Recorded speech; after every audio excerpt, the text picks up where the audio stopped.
د بخونکي او مهربان خدای په نوم ګرانو مینوالو زه یم ستاسو ورور ستاسو کوربه حبیب الله همدرد او تاسو ګورئ یو نوی پروګرام په سما پښتو باندې. دغه پروګرام چې د غمجنې کورنۍ په نوم باندې نومیږي دغه د دې کړۍ او د دې پروګرام وړاندوی کړۍ دا وړاندوی پروګرام دی. هیله لرم چې ستاسو به ډېر خوښ شي مینوالو. دا وخت یو موږ د کټي پهاړي کراچۍ قصبه کټي پهاړي سره او دا آر بلاک دی جی. په دغه آر بلاک کې زموږ دغه یو ورور دی چې د دوه بچي دي او دغه دواړه ماشومانان چې دي مینوالو د دوی د وینا استطاعت نشته، دا دواړه چاړاګان دي او دا ډېر په دې کې چې دا کم ماشوم چې تاسو ته په دې مخکې ښکاري دا ماشوم یو ډېر ښایسته یو ډېر د سود او د مینې ماشوم و چې سکول یې هم وایه او یو ورځ کوم کیمپونه چې لګي د ویکسینیشن نو هغه د ملیریا او د ټایفاید دغه ویکسینیشن دلته شوي او دغه ویکسین لګېدو نه وروستو دا ماشوم دې حالت ته ورسېدو چې صرف د هډوکي پاتې دی جي او دغه چمړه پاتې ده او ساه پکې دی او دا ډېر لوی غنیمت دی چې ساه پکې دی. دغه والد چې ډېر زیات پریشانه دی. دویم ماشوم د ده چې دی د دې ماشوم نوم جي رضوان دی د دغه ماشوم او دا بل ماشوم چې دی دا فرحان د ده نوم دی. د ده پرابلم دا دی جي چې دله ډاکټر اپریشن کړی د اپنډکس او د هغې نه پس چې دی جي دله دوباره بیا اپریشن شوی دی. هغه اپریشن د هغه نه خطا شوی دی. په یو هفته کې 2 اپریشنه د شوي دي. اوس د ده دومره غټه مسله ده چې د ده د وړو د غټو بولو مسله دومره ورانه ده چې هغه د دې په دې نوم په دې ځای کې چې دی دا کم اپریشن چې دی په دغه ځای کې هغه ډسچارج کېږي راوځي بهر ته. ډېر زیات تکلیف دی. یو طرف ته دغه ماشومانان چې دي مینوالو چې د وینا د استطاعت نه محروم دي چاړاګان دي او بل اړخ ته بیا دا دومره سخته دا دومره تکلیف یقینا چې دا ډېر دردمنه سټوري ده یو ډېره دردونکې سټوري ده یو جړونکې سټوري ده یو د غم د پریشانۍ او د ذهني بوج نه ډکه سټوري ده.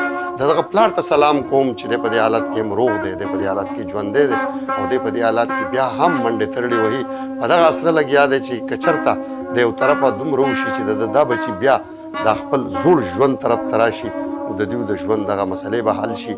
ډېر ګران کار دی او کله چې دا مسلې د سړي په خپل کور راشي بیا سړي ته هله پته لګي چې یو طرف ته ماشوم چې هغه د ویلو استطاعت نه لري، بل طرف ته که دغه ماشوم ته ګوري په ده وجاړو چې د ده دا قدرتي نه دی جي دا د الله له طرفه داسې نه ده شوي چې دی دغسې پیدا شوی بلکې د غلط ټریټمنټ د وجې نه. زموږ په دې سوسایټۍ کې ډېر داسې نیم حکیمان نیم حکیم خطره جان خبره ولې کېږي جي یو سړی د یو سی سپیشلیست نه دی هغه ته کم اتارټي او کم ګورمنټ هغه ته اتارټي ورکوي کم نظام هغه ته اتارټي ورکوي چې هغه د سرجري کوي.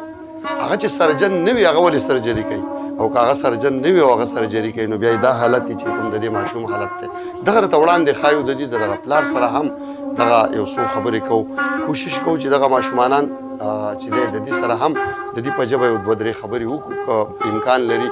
خو یو ځل بیا تاسو ته یادګیرنه کوم د دې پروګرام جوړولو مقصد دا اویرنس ورکول دي او دا ریپورټ درج کول دي.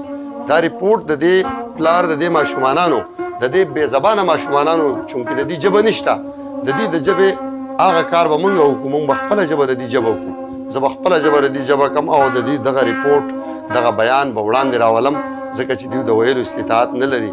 خو داسې نه ده دا نظام دی داسې نه وایي چې یو سړی ګونګی دی د هغه اواز به نه وځي چې کوم سړی ګونګی دی د هغه اواز خو په 100 ژبو وځي بیا. نو دغه ماشومانان دې حال ته چا ورسول دا ولې ورسېدل وړاندې به څه کېږي دا دومره خوش وه د دې ماشوم دا حالت ته مینوالو تاسو وینئ د ده دا لاسونه دي جي د ده دې لاسونو ته تاسو وګورئ او دا څومره ښایسته رنګه تک سپین ماشوم ما هغه تصویرونه ولیدل جي نو هغه تصویرونه زه حیران کړم چې یاره دا څومره ښایسته ماشوم و دغه ماشوم چې دی د دغه غلط ویکسینیشن د وجې نه دې حالت ته لاړ. دغه بل ماشوم دا حالت وشو چې د هغه د غټو بولو مسله چې هغه دې طرف ته راله دغه چې دی والد صاحب ناست دی د سره خبرې کوو جي دا ماشوم دی چې دا د زخم دی 1.5 کال نه جي د غټو بولو مسله چې دا هغه په دې طرف را روانه ده دا ګورې حاجي کله رم ښکارېږي څومره ګرانه ده څومره تکلیف دی. مونږ نور خلک خو پرېږده د دې و چې دی والدې ته څومره تکلیف دی زنانه خو ډېرې په زړه نه رهي او بیا 2 دا خو زلمي ماشومانان دي د ده دا حالت شوی دی جي دا د ډاکټر د وجې نه دا د ده د اپریشن غلط اپریشن د وجې نه د ده زندګۍ سره دا مسله کېږي. هم په دې پروګرام په وسیله موږ د ګورمنټ اف سند نه خصوصي دا ریکویسټ کوو دا درخواست کوو چې د دې ماشومانانو غم دې وکړی شي. نو پکار دی چې حکومت د دې دغه مسله حل کړي، کم از کم واړه خپل هغه واپس ژوند ته راولي. دا یو ذمہداري د سټیټ جوړېږي، د سټیټ د مشرانو، د سټیټ د ذمہدارانو. مینوالو راځئ ورځو د دې دغه والد صاحب سره خبرې کوو. جی السلام علیکم. وعلیکم السلام. ټولو ناول خو به راته ووایې، زه کوشش کوم چې د دې سره کښېنم. ډېر ګران راته ښکارېږي د دغه ماشومانانو سره دا لږ ساعت تېرول هم دومره ګران دي چې دا ماشومانان ډېر د بې ارزۍ په ژوند کې دي. اول خو راته خپل نوم ووایي. زما نوم دی سید بادشاه. سید بادشاه، دا دوه ماشومانان چې دي دا دواړو ماشومانانو ستاسو سره څه رشته ده؟ د دې نومونه څه دي؟ زما زامن دي. دا وړوکی چې د نوم رضوان دی، عمر یې 14 کاله دی، 14 کاله. دا مشر چې دی د نوم فرحان دی او د عمر دی 14 کاله. دا یو له دوه اپریشنه کړي ډاکټر رضوان چې هغه مکمل موږ ته معلومات وشو چې هغه مکمل MBBS ډاکټر نه دی، اپریشن کولو والا ډاکټر نه دی، اختیار نه لري. هغه د دې ماشوم دا کیفیت دا الله ته جوړ کړ چې موږ پښپک میاشتې کو پیدا به ټیک شي. خو دا ماشوم یو نیم کال وشو چې دی په دغه حالات کې دی چې ډکې متیازې د بدیزي را روان دی، شپه ورځ دته موږ یې دا وړوکی ماشوم دی کم چې دته دا ویکسینیشن وشو د هغې نه دا خراب شو او د دې چې کم اعلی افسران دي هغه ټولو ته موږ اطلاع ورکړه، AC یا نور داسې کسان پولیو والا چې کم مشران دي هغو ته، خو چا په دې هېڅ ایکشن وانغستو. او زموږ چې څه اړي موړي څه حساب کتاب و هغه هر څه موږ په دې باندې ولګول، لیکن د دې ماشومانو چا تپوس ونه کړی شو او زموږ حالات په دې باندې ډېر خراب شو. څه پریشانۍ دي کور کې تاسو ته؟ څه به وایې دې حوالې سره؟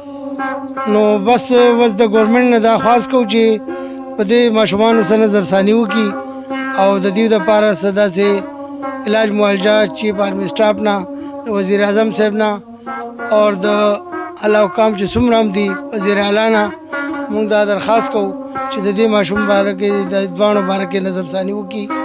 موږ ډېر په دې حالات باندې ډېر پریشان یو شپه ورځ د دې دپاره. مینوالو ډېره ګرانه وي چې دغسې ماشومانان وي د ګلونو په شان او هغې دې حالت ته ورسي. یقینا چې د والدین ته ډېر زیات مشکل دی او که موږ لږ غور وکړو نو ماشومانان د ګلونو په څیر وي او کله چې دغه ګلونې مړاوې وي نو د کور مالک یا د دغه باغ مالی یا باغوان چې پلار بللی شي، مور بللی شي، هغې د دغه ګلونو په دغه مرجاوېدو، په دغه پاڼې پاڼې کېدو هغې ته ډېر درد رسي. یقینا زموږ دغه ورور ته زه سلام کوم چې دی په کم همت سره لګیا دی او په کم همت سره د دغه بچو خدمت کوي. دغه والدینو ته سلام کوو او دعا هم کوو چې الله دې واپس خپل ژوند ته راولي. نو ملګري که لږ راته ووایي چې تاسو چا چاله ورغلي په دې حوالې سره او تاسو ته د هغې د طرفه څه جواب میلاو شوی دی؟ موږ د دې علاقې چې کوم د DC دی چې په خلکو پسې په زور رینجر راولي، پولیس راولي، په زور کترې د عوامو بچو ته اچوي او عوام ورته منع کوي او دی وایي نه ډالو که نه موبایل پسې راولي چې دا کسان وړم ټول خلک یې رهي او په زور په بدماشۍ کترې او دا ستنې خلکو ته وایي. هغو ته هم دا اطلاع ورکړه داسې پولیو والا چې کوم مشران دي هغو ته، لیکن په دې هغو هېڅ نظرثاني ونه کړه. د دې سره زموږ سره هېڅ تعاون د دې ماشومان دپاره ونه کړه. مینوالو څنګه چې تاسو واورېدو چې د دغه ماشوم چې دی والد صاحب چې دی دغه خبره کوي، زموږ سره دې وخت کې یو ډاکټر صاحب هم دلته موجود دی. ډاکټر صاحب په دې باندې چې دی مزید خبره وکړي. ډاکټر انور شیر زموږ سره دی دا وخت. ډاکټر صاحب تاسو ته په دې پروګرام کې هرکلی او په خیر راغلی وایي. ډېره مهرباني. څه به وایي ډاکټر صاحب؟ دا ماشومان دوه ماشومان دي، دواړه قدرتي داسې نه دي پیدا. ها دا خبره ضرور ده چې دواړه پیدا چاړاګان دي، خو دې حالت ته دا ورسېدل د چا د لاسه. اوس د دې به څه کېږي او آیا حکومت کم رول په دې کې لوبولی شي؟ حکومت څه نشي کولی د دې خلکو؟ آیا د دغه خلکو خلاف کار کول د دې د علاج دا کارونه خو آسان دي؟ څه به وایي دې حوالې سره؟ موږ خو به دا وایو چې دا خبره په های سطح باندې مخې ته لاړه شي او هیلث منسټر CM شو، گورنر شو، خو چې د دې ماشومانو دا معاملات هایلایټ شي چې په دې باندې یو آواز چوت شي. ولې دا اوس چې کوم سچویشن د دې ماشومانو دي نو دا خو د دوی علاج وس نه دی. موږ دا مطالبه ده چې کم سے کم فیډرلی سین ګورنمنټ هغه د دوی د علاج ذمہ داری والی او د دوی د علاج دوباره وشي او دوی خپل په زور بیسس کې راشي. نو مقصد دا دی چې دلته قانون نشته.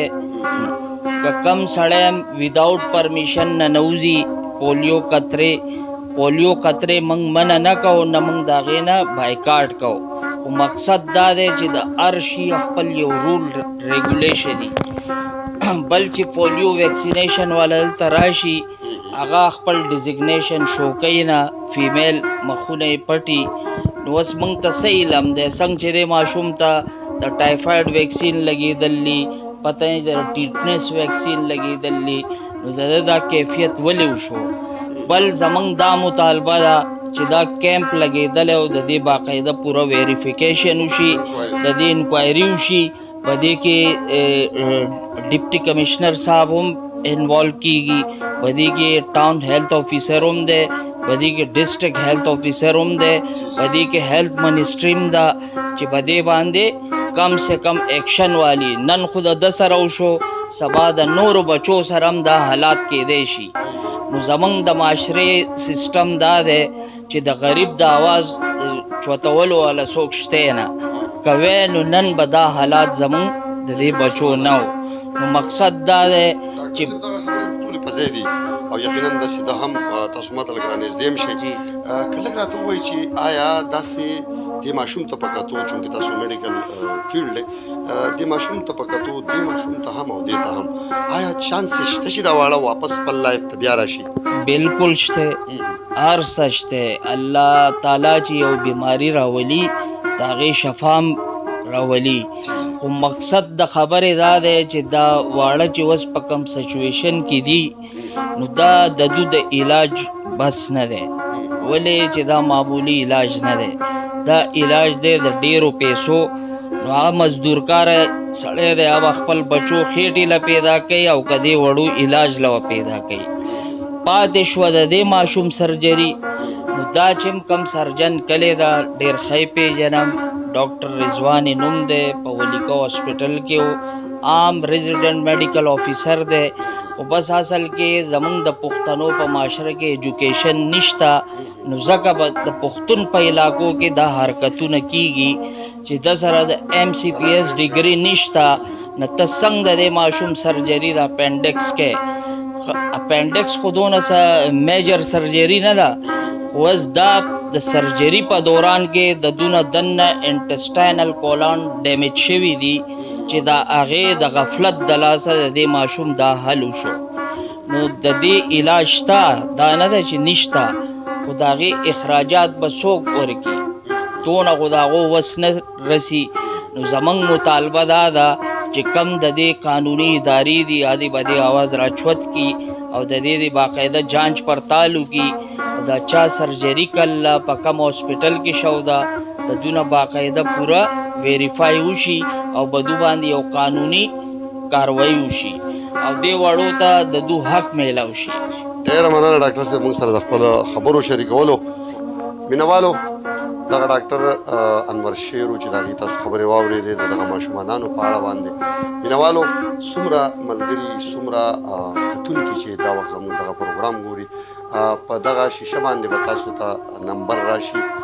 که چېرته څوک داسې بهر هېوادونو کې وي، په پاکستان کې دننه وي، هغې غواړي چې موږ د دغه ماشومانانو د دې والد صاحب سره مرسته وکړو یا د دوی په علاج کې هغې د دې د والد صاحب سره مرسته کولی شي، نو پلیز موږ سره اطلاع وکړئ، موږ ته کمنټس وکړئ او موږ به د دغه والد صاحب د دې ماشومانانو د والد صاحب نمبر تاسو ته په دغه چې زموږ کمنټس باکس دی هغې کې به د دوی نمبر موجود وي. تاسو د دوی سره په خپله رابطه کولی شئ، انکوایري کولی شئ، د دغه ماشومانانو تپوس هم کولی شئ او که څوک داسې وي چې د دوی سره مرسته کوي نو هغې ته به هم موږ موسټ ویلکم کوو. هم د دې سره د پروګرام وخت خپل پای ته رسي.